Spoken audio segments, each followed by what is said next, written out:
5. That's how many stars I'd give you for watching this video. What's a parasocial relationship? I don't know what that is, but I do know that 5 is indeed how many chapters of Hunter x Hunter we've gotten since Togashi returned from hiatus. So we're gonna talk about it. And yes, this video does have spoilers for Hunter x Hunter all the way up to chapter 395. If you're anime only or just haven't read it yet, I suggest you leave now and click on another one of our videos here. If you want to catch up, just know the last episode of the anime adapts chapter 340 of the manga.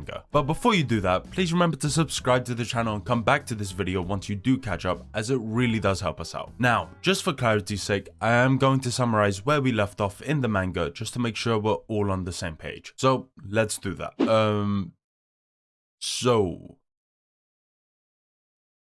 Where do I begin? Hisoka. He's here and looking finer than ever. And for that, Henry, a member of one of the most notorious mafia families in the world, gives him a first-class ticket to hang with the princes. Okay, there's also all that stuff about him and Crollo trying to murderize each other and them wanting to prevent it because the last time they had a massive battle in a massive crowd, things kind of went. But you know, I'm allowed to have my head canon. But in actual canon, Hisoka accepts, and this is a bigger deal than one may think, because tier 1 isn't just host to the princes, but also our favorite androgynous character, Kurapika. As for where we left off, Togashi decided he isn't done with giving us more and more interesting characters with their own backstories, beliefs, allegiances, and unique personalities, and just decided to throw in a group of friends all connected to this little side character, you know, the 4th prince. We haven't gotten much time with them to give a concrete answer for what their purpose in this series is, but if anyone's gonna pull it off, it's gonna be the guy who made me cry the death of an insect who eats babies. Oh, and for all the people complaining that all these chapters have had too much dialogue, I suggest you take advice from this comment. Okay, so that's everything you need to know for this chapter. Now that that's done, we can finally sit down and read chapter 395 of Hunter x Hunter. So let's do it. Alright, okay, so what we're not gonna do is address the fact that I'm in my sleeping robe in the middle of the day. It's cold. I'm freezing. I could turn on the radiator, but I decided not to. Saving gas. You know, it's important. Hunter. Okay, so chapter 395. Quite a lot happened in the previous chapter. We got to meet Seri's friends. Thank God for that nickname. As I said in the previous video, reacting to chapter 394, it was a setup chapter, so it was hard to actually review in any great detail without going off massive assumptions that are most likely going to be wrong.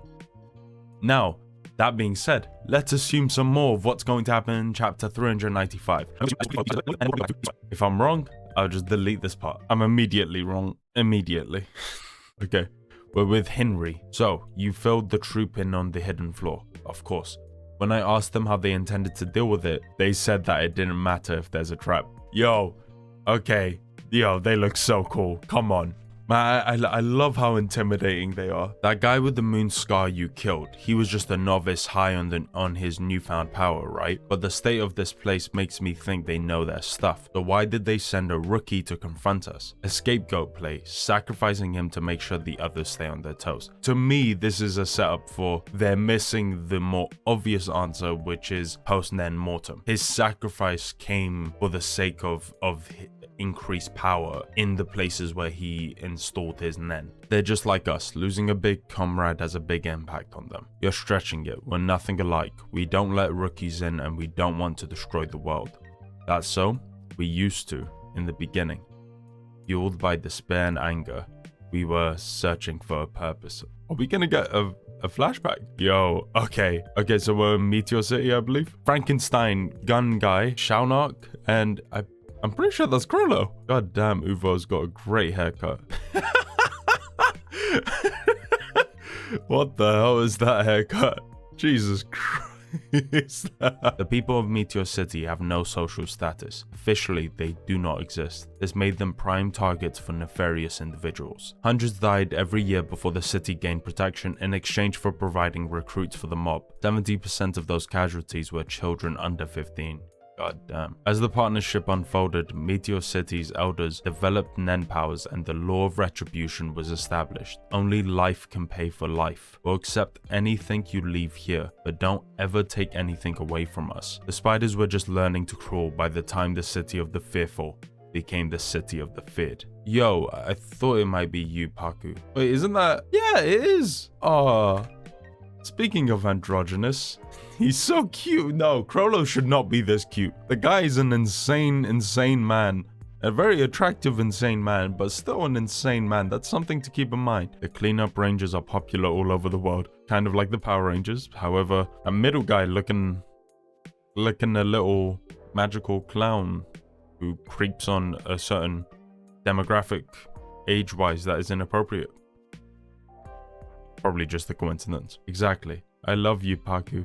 Oh, that's so cute. Is the script already? In the time it took me to find these two, no more walking and reading. We can't afford to lose a key actor. What is happening? What is happening right now? This is so cute though. But it's gonna end in tragedy, as it always does. Okay, bad things. Oh god, no. People are wearing hoods. They're in a black van. No, this is gonna end so poorly. Wait. Is that the end? What? Why did that have to be the end? I want to read more. This was so cute. It was so cute and good and important and has so many vital things. There's so many important elements that happened in this chapter. God damn you. God damn you, Togashi. Damn it.